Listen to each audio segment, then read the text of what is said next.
So good morning everyone. We're here in BFP. We're located in Pinatilan Municipality. So my name is Ruisinco Jr. I am a BIT City 2A student. I am with Sir. Fartrinik Remark Jacinto. So, I train if one day. so I am here, sir, to interview you about the this world of technology. So here is my first question, sir. How can you say about the advancement of our technology nowadays? Ang advancement sa atong technology nowadays kay nindot na kaya siya og easier sa ato ang communication. Isang pareha ng kuan additional mga wifi kadaghan na kayo sa kuan tuhukiran naabot na. So kung natay communication sa laing lugar di na ta maggamit-gamit atong cellphone nga sa una kay cellphone man to. So kung watay signal sa una naog patag ubos nya karon kay na may wifi, so in case of mga emergency or mga calamities pwede ra ta magamit og wifi easier sa tuwa. O sa karon daghan na kayong wifi nga nagkatag-katag sa tong kabukiran mo ba usa sa ato ang pinakalisod nga signal. So tungod sa atong technology mas dali na atong communication nalay para nang mga sunog calamities. So naray hulog-hulog ato kuan hulog-hulog o iso ba o maka-communicate na ka sa kuan unsay imong ganahan nga kontakon. So mas easier na siya compare sa una. So what are the advantages of the and disadvantages of the technology nowadays, sir, when it comes to that? Ang ano to? What are the advantages and disadvantages of the technology nowadays in terms of using the advancement of the technology? Ang disadvantage sa technology nowadays kay dali na kita maka-create og mga fraud. Dali na kita makabuhat o dali na pud kayo mo spread ang mga fake news karon tungod sa atong technology. And sa una nga og makagamit og cellphone, mangnaog pa ta og makagamit ta og mga internet, mangnaog pa ta diri sa ubos. Karon taga lagyo kay aron naka Facebook lang. Nya karon kay nanamtas tumbalay, so kung nanay mga fake news or mga fraud nga account dali na kay siya mukatag through kuha to online kay dali naman kayo. Mostly karon kay makatubang ta sa atong cellphone naman gyud, murag ang cellphone ginato karon kay murag partners nung kinabuhi ug mawala gyud na kay murag di kita mahimutang. O mani ang mga disadvantage dali na kayo. So dali pag kayo ang mga pangilad karon labo nag mo pasa ra og mga unsa nga link ana usa pa na sa mga disadvantage kay yung mga information dali kayo makuha nya nga to ang advantage karon mo lagi to nga dali na kayo ta maka-communicate, dali na kayo ta maka-share og dali na po kayo ta maka mas easier na nga to ang kuan karon kanang technology kay di naman ta magrasol-rasol paspas na kaya tong internet o sa social media daghan na kayo mga social media kuan karon mga apps nga dali na kayo maka para mga estudyante pwede na sa balay magtambay na naman tayo mga kuan cellphone ra AI na itong gamiton Homework kung sa pag-abag sa akong nami mga study nami mga homework or assignment easier na mo i-kuan kanang access dito sa mga AI. Easy kayo dito na mo kuan sa una kay kuan pa to kanang mangita pa ta dictionary. Yes, sir. Karon kay kuan na lang AI na lang mo na lang unsay kuan ani kuan yung advantage ito karon through technology. So here's my second question, sir. So for how many years did you experience experience some na privacy concern or identity theft or experience that kind of situation? Oo, kana naka-experience ko kana sa una pa dili pa sad ko wala pa ko'y idea na o katong dili pa sad ko bumbero naka-experience ko ana nga identity theft through kuan kanang nambon na sila ihatag na link god niya inig-open nimo ato so imo tong fill-upan or mga ato yung fill-upan so kakabalo nga imong information di ay nakuha na nila nga mahibong na lang ka kay imong account di na makuan di na ma-open nya hibong ka imong mga mga families mga kuan nimo mga relatives nimo gipang-chatan na kay nangayo og kwarta nga wa kakabalo mao na so importante kay karon nga di kita pataka og pasapasa og kuan gyud kanang mga ay di ta pataka og open og mga link labo na kanang mga kuan mga hacking or phishing karon o mas maayo pod nga napot ang idea unsa ng mga phishing nga kuan og fraud nga identity Information about it. o kay dili ta ka mostly gyud sa mga kapiguangan pod karon kay ugi kabalo na pataka ron sila mo gani pinaka kuan karon itong mga didik wala kay idea ng mga kuan Technology, sir. o taga basahan nimo og link nga labaw na rana ang ibasa nila kay laharap kong parinting so ilabi nang i-open yan i-open na nila mas nakabalo ga i-manipulate na sila sa kuan manag i-open na nila so nakuha nila information. So about those sir, experience, sir, how did you overcome those kind of situation, sir? Kato ang ako ra po nagbuhat ko og laing account na po nga nagpahibalo sa public na kuan to siya hacking to siya kay karon ma-aware po ang uban nimo mga relatives kay uban mo hatag mo gid na para nang mga yung kwarta kay na emergency niya relatives nimo so muhatag gid to labon na tanang mayor pa tang tao so muhatag na manang imo buhat ni kan kuan nga kanang dami account or imo ipakuan sa imong kaila nga na-hack to nga account so aron na punong to nga kuan kanang pag gamit sa mga account na pwede nimo na ikuan sa kuan pwede na nimo ma-recover na nimo imo lang forgot password aron makuan mo mabalik na or Hindi sindan kag code nila o mabuhat na or imo na i-block na kuan para kanang imo sa una nga account aron mahunong na siya nga buhat nun lisod mo karon kay uso mo kay hacking karon gyud mas labo na magkuan ka link ka sa imong mga account kadalian na gyud. So more to that, sir. So that's all my questions about the world of this advancement of the technology. So thank you very much, sir, sa imong time. So that's all, guys. Sige thank you. Okay, sir. So hi again, everyone. My name is Resinko Jr. I am a BIT City student in City Atilan.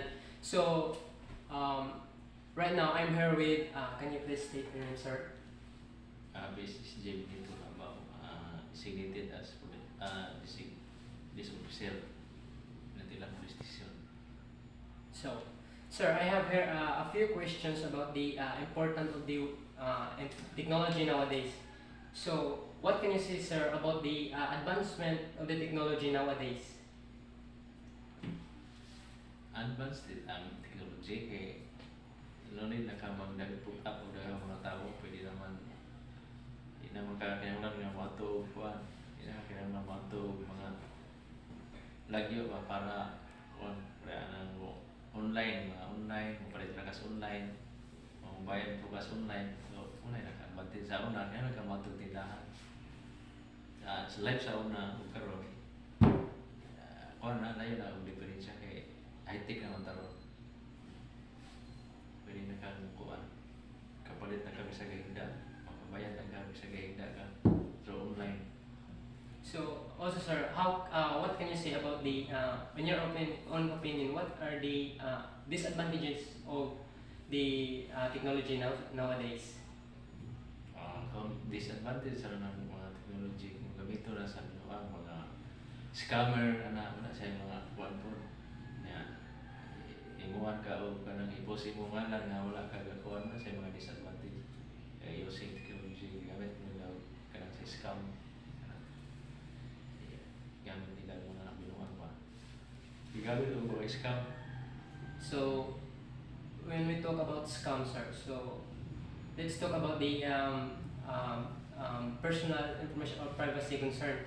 Did you experience some like theft, identity theft, like that, hacking your social media accounts, like that? Sa ako rin kauban na hack pero na-recover man to ano na turang naman una basta na advantage na may disadvantage. Normal na mahak kay mahak magani ng mga dagko nga mga kuan kaya ang mga nanghack ana mga IT mo po IT versus IT na sila ang IT mo himo kuan good IT and bad IT ano may mga himutang na to sila mga IT expert po sila pero di sila sa mga hacking expert ng uban naman sila sa paghimo og mga kuan ano na sila pareha na sila mga IT nga hacker IT po nga nili hacker. So that one friends of your being his account being hacked, how did he resolve the problem? Naranay kuan naranay guide hatag ang kuan naranay guide hatag ang account naranay dito sa kuan ako na account dito nga naranay guide imo ra sundon ang guide kung unsay kuan sa imong kuan Process, yes, like process sa pagkon. naranay guide dito naranay guide awan ako kay paswito anak kay kuan pero naranay guide ra nga imo ra sundon dito para wala nang i-open check ana unsay mga kuan mo naranay dito mo kuan na sa imong dashboard sa imong cellphone kung unsay imong pinduton basta sundon na nimo ang guide. So, this sir, how can you say if or what is your opinion if the technology will lead the future among the humankind? What can you say, sir? What can you say about that, sir? If the like robots, artificial intelligence will lead instead of human. Advantage na kay ang intelligence kung naay bomba na ay mga missiles migo dili na life ang maguba kung dili ka to ng robot muna siya naka-advantage sana kay sa human intelligence ato nimo dito makuan ka madakpan ka pwede ka pamatay so lugi ang gobyerno kay ang iyang intelligence namatay kay sa robot pwede ra man ka maghimo usab og robot nga kuan so dili na kanid nga mauri kayo ang imo rang kawarihan kay mugasto ka pero dili life mas importante man ang life so pwede ka magpadalag mo na advantage ra na robot na sa mga factory robot naman ang mga uban nga gigamit kanang mga robot na gamay ra tao operator ang kuan so wala na gasto ang company wala na din na sila gamay na sila list na sila gasto kay robot naman ang kuan gigamit naman ang ron sa kuan gigamit na ron kanang mga imong gipang-ingon gigamit na ron mga intelligence sa drone kalamitan drone ang kuan ang mga kuan kay mo na yung camera mo na na siya kuan ang drone nga ginamito nila kanang kuan kompleto na set na tanan makadetect na og tawo makadetect na galihok or naabay tawo diha ang camera may kuan makakuha nag sa gilayon na tanan set na tanan murag nagtawo gyud kunang drone murag robot mga robot na kay mo na siya asa ka pila ka kilometers na igalihok kita na nila dito sila monitor nga kuan pero bisan pag inana naman po na antay kana siya makadetect na po sila yung mga detector wala siya na pag within tilan dito na isulod nga drone dire nara na murag mo alarm po dito nga oy na drone nga nisulod ila na nang kuan po kontra na nila pasab pamuto na nila mo na nangahitabo sa anang gira ron mo na nahitabo dito sa kuan Israel mga dito so na dong naso mga high-tech dito sila may mas high-tech kaysa ato. So That's all for my interview, sir. Thank you very much for your time, and also thank you very much, sir. Ah, Thank you, sir. Mm.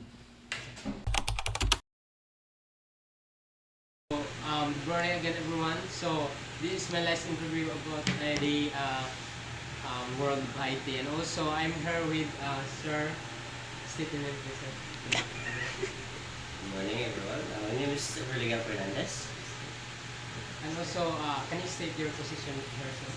Yes, I'm a creative functional here in Comelec Pinitilan. So that's Comelec under Commission on Elections, Regional Election Director's Office. That I'm assigned here in Office of the Election Officer, Pinatilan City. So, before that, I will introduce myself first. So, my name is Ricinco Jr. I am a BITCT student from CTU Inatilan Extension Campus. So, here's my first question, sir. So, how can you say about the advancement of the technology nowadays, sir? Well, as we all know, technology is like every time or every year, most probably, there's always an innovation.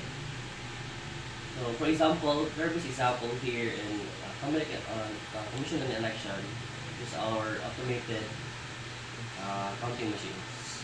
So, as you can see here, this is the new machine to be implemented in the upcoming May 12, 2025 election.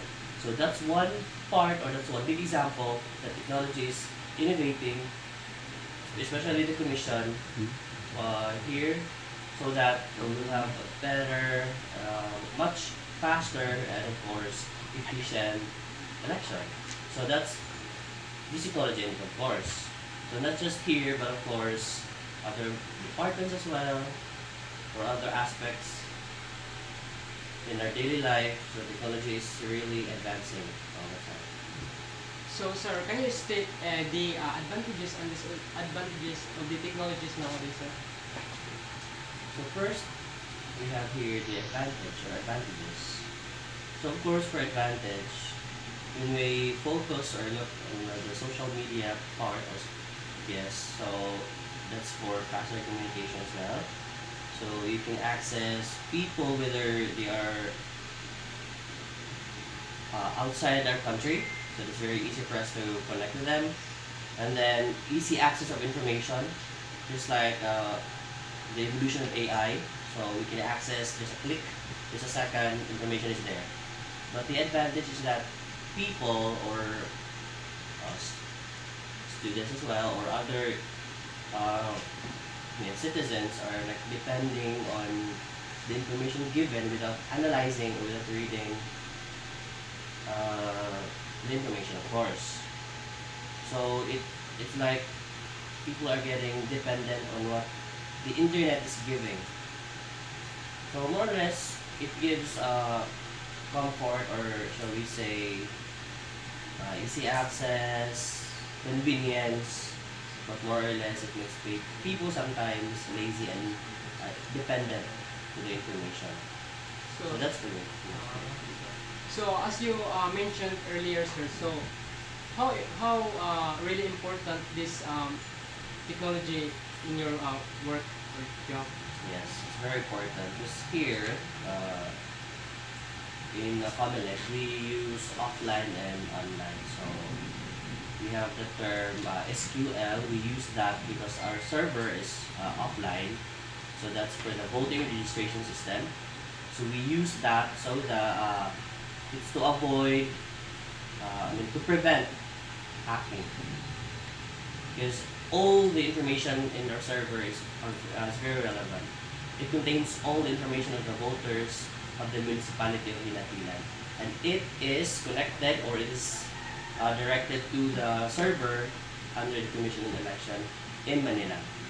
So all those data are received, that's why it needs to be offline, and there's a program, there's a command prompt, and then we can't like open random programs or generate without the instruction from Manila and without script to be run so we can print relevant information. So from there, information technologies are very important in that part. Of course, we have the devices, we have scanners, so like printers that's for hardwares, and then of course in connection again to the election, uh, Information Technology Department are trying their best to improve so that we will have a fast, easy access, hassle-free, and of course, not just convenient for the personnel under command, but for the people who are serving, like the teachers.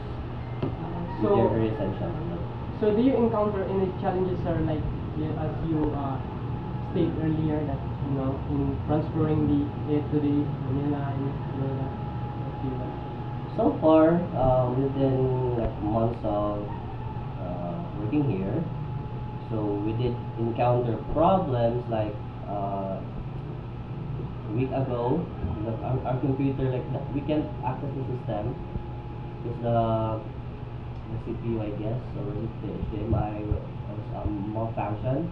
So we did came to the capital. I mean, we bring. I mean, we brought the parts like the CPU, the monitor, and everything to the capital for checking. But yes, sad to say, the unit was damaged. So we did like copy the data and then transfer to the new one. So like backup is very important as well. But we don't worry that one because from time to time Manila is sending a spare monitor or one set of computers, or it also depends on the request of our election officer. so that's how you solve the problem, sir. So let's talk about the privacy concern of sir about the our personal Yes, yes. information. So in social media, sir, did you encounter some like identity theft, hacking, like that, or Yes, sharing I did, some? I did. Like, I forgot when was it, but years ago, my personal Facebook account was hacked, and then I was shocked because it's trying to chat to random people or my friends. They're trying to block them, but since I have a two-way authentication, something like that, so I was able to trace or track who was the hacker. No name, but the address is from India, and then some random English, like it's, the stuff. And then there, I tried to connect with Meta. I emailed them. Unfortunately, I was able to recover my account, then change the password and everything. So it's very important to always from 3 months, I guess, or it depends upon how you often use your social media accounts. So you need to change passwords from time to time. So after that, sir, about that kind of scenario, so how did you like now that stay your account more secure than before after that situation happened to you, sir? Well, I make my password like a very unique one, combination of letters, numbers, special characters, just random, just like very hard for hackers or unknown people to access my account. So I also like connect it with this is setting in Facebook, like you need to activate once you try to access, for example, in a PC or in a laptop, it will be prompted with an authenticator. Like before you can open, a code will be sent to your device, which your account is logged in, and then if you can confirm it, then you can open it. But if you can't, you will be notified. You will be notified like unusual login. So try to confirm if it's you. Then if it's not, then you can cancel, and either you or the other person trying to access your account cannot open the directly. So all the problems will be solved. Yeah. So that's all, guys. Thank you for your wonderful time, sir.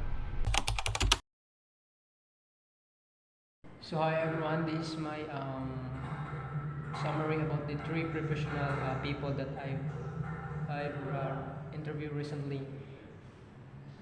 For me, they are the best professional people that I've interviewed because they share their own knowledge, opinions about the advancement of the technology and also the usage of the technology, the proper usage of the technology. They also share the importance of the technology and also the proper usage of these of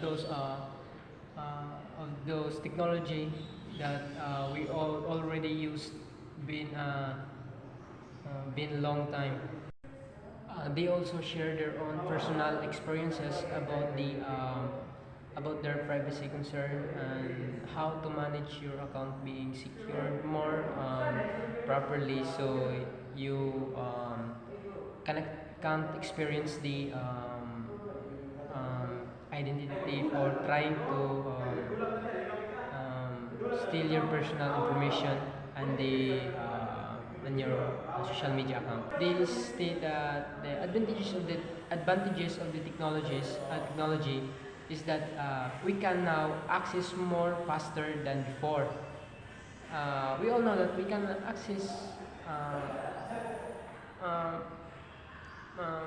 fast before, but it is more faster than before nowadays, because the technology has been upgraded more and more. They say that the proper this is the proper usage.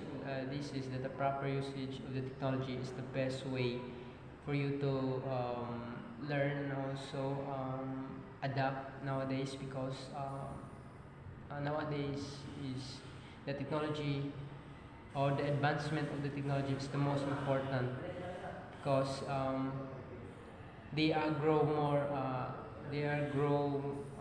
more rapidly and easy to access everywhere, anytime, everywhere, and that's the biggest advantage of the technology.